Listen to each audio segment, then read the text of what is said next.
I'm standing here in the surprise-filled world of Rathnir, where unsuspecting players dug up the skeleton of an ancient beast, uncovered the cursed tomb of a tribal king, and went through an Indiana Jones-type adventure for the history books.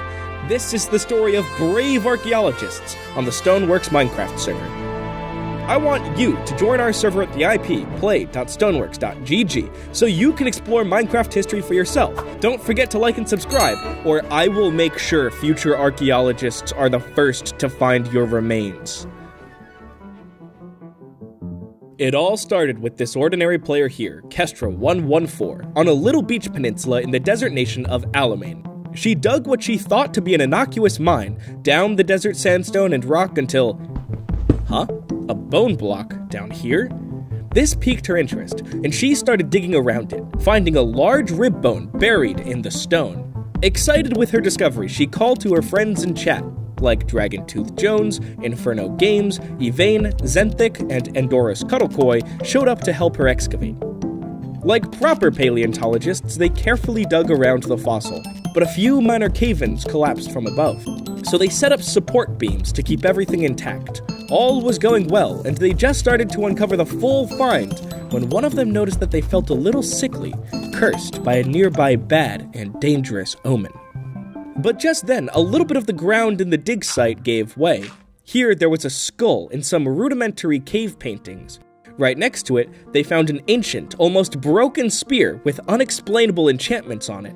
They looked at it in wonder, speculating about an ancient warrior that killed this giant beast and left its fossil here. Some of them left for a bit and did some research, reading the old geological histories written by Rathnir's famous paleontologists, players Jurassic Park Rex and Paleozoe. Their research yielded that this spear may have belonged to an old complex of warlike tribal nomads called the Zanjin culture. They existed over 10,000 years ago, at the end of Rathnir's last ice age. They also pinned down that this giant fossil was likely the remains of a cave digger sloth. This would explain how such an animal was found deep down in hard stone. The museum in the city of Flumar has a reconstruction of a small one, and it looks just like this. These were exciting finds. They would probably make them famous to the scientific community of Rathnir. But just then, the dangerous omen reared its head again. Everyone felt hauntedly sick, and they heard strange sounds, undead moans, and crackling skeleton bones. While they were cleaning up the edges of the dig site, a deep hole emerged in the ground, one that Inferno accidentally jumped down into. Down here was an elaborate tomb, cave paintings on the wall, a beat-up coffin of oxidized copper, an old tattered book, and a skeleton decorated in gold plate mail with symbols carved into its skull.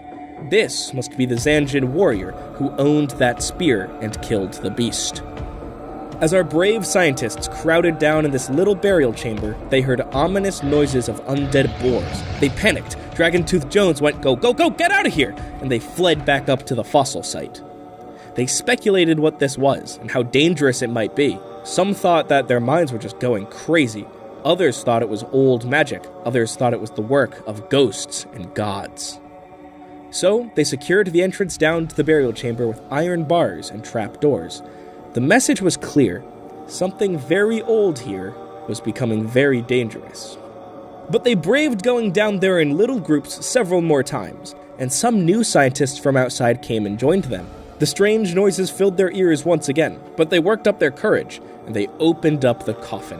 At the feet of the warrior was an old chest holding several glowing artifacts, god apples, ancient debris, a golden sword enchanted with channeling, and a totem with markings to be used by a shaman healer. But when they reached in to grab the rare artifacts, they were hit with poison, and they were withered away. The player Sopira got stuck in the chamber due to faulty trapdoors, and she was heavily afflicted with the curse, what they started to call the virus. The ladder down to the burial chamber repelled anyone with a gene for self-preservation.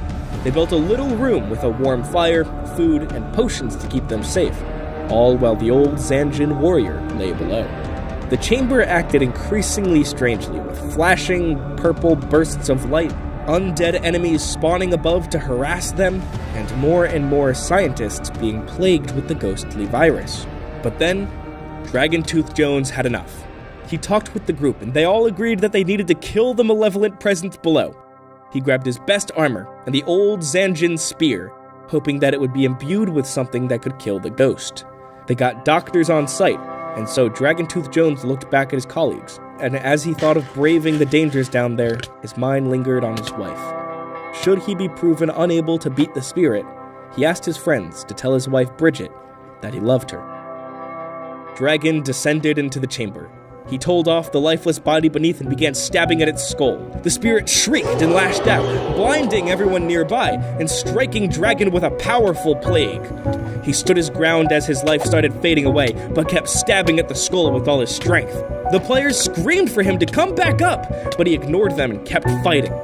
But eventually, one of the doctors dropped down a bucket of milk, and on the brink of death, he chugged them down, and he saved himself.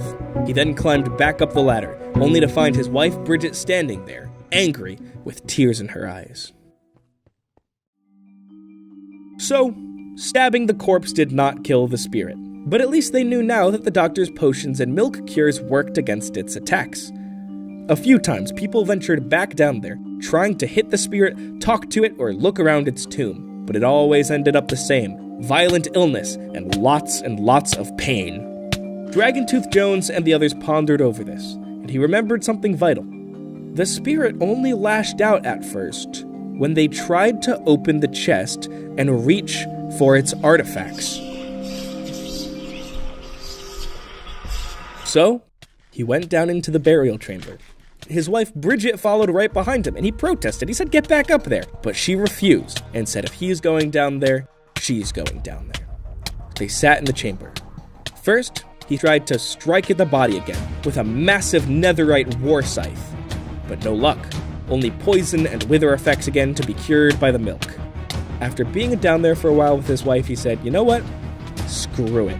And he threw open the chest and he scooped up all the artifacts, and the spirit struck them with the worst violence yet. He yelled to Bridget, "Honey, go, go, go!" They got back up right in time for the doctor to heal them, and they barely survived. But the spirit was angry. These foolish archaeologists came down to his burial site, stabbed at his head with his own spear from his people, and disrespectfully desecrated his tomb. He sat and watched what came next. Bridget applied her own skills of magical blacksmithing to the situation. She thought that if they couldn't kill the spirit with his own spear or a powerful scythe, she could forge the loot into a powerful weapon that could break the veil and annihilate it for good. So she started her blacksmithing ritual, placing the old Zanjin spear on top as a final ingredient.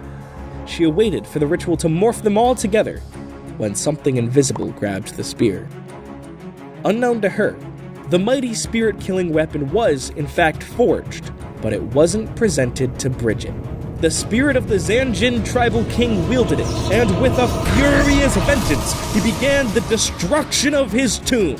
Explosions rocked the ground around the scientists. They looked around, trying to see what was happening.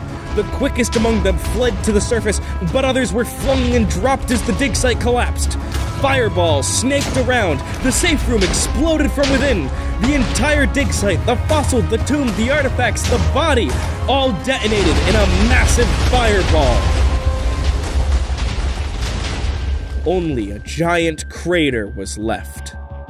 Several of the scientists were caught in the blasts and killed, including Kestra 114, who just wanted to dig up some bones, who unknowingly started this whole debacle.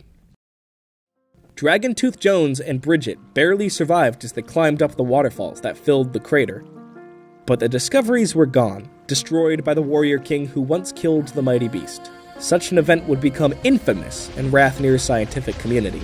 The spirits have no sympathy for disrespect and desecration of their people's graves and tombs, so when you're on Rathnir and Eldom, make sure to take great care when you start seeing supernatural things around you.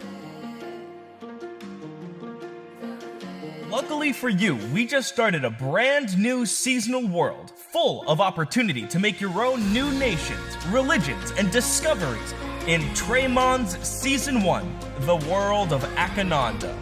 Like and subscribe, and join us to make Minecraft YouTube history at play.stoneworks.gg. Thanks for watching, and I'll see you there.